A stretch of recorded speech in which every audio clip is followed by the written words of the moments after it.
Êtes-vous colérique? Êtes-vous timide? Êtes-vous faible? Manquez-vous de volonté? Bonjour, je suis Marie Barraud, sexologue, et aujourd'hui je voudrais aborder avec vous la question des étiquettes. Est-ce qu'on est vraiment colérique? Est-ce qu'on peut être timide? Eh bien moi je ne crois pas, je vous le dis tout de go. Je pense que ça, ce sont des étiquettes qu'on nous avons entendues enfant auxquelles nous nous sommes conformés. C'est-à-dire que quand un enfant entend de lui qu'il est comme ci, comme ça, menteur par exemple, il va se dire que son père ou sa mère ne peut pas être dans le mensonge, que forcément il dit la vérité, et donc il va s'y conformer.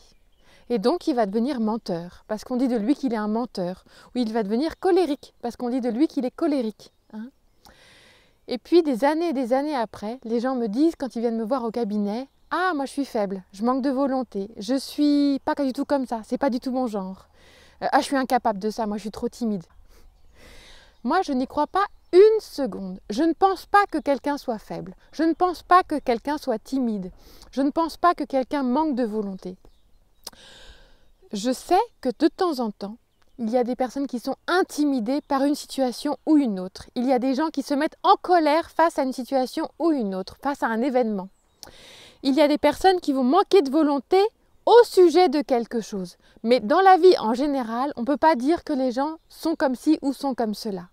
Méfiez-vous des étiquettes. Moi, je vous encourage à être ce que vous êtes sans étiquette, sans vous mettre dans des cases. Vous êtes comme ci, vous êtes comme ça. Soyez simplement qui vous êtes. Je vous remercie de m'avoir écouté et je vous dis à bientôt.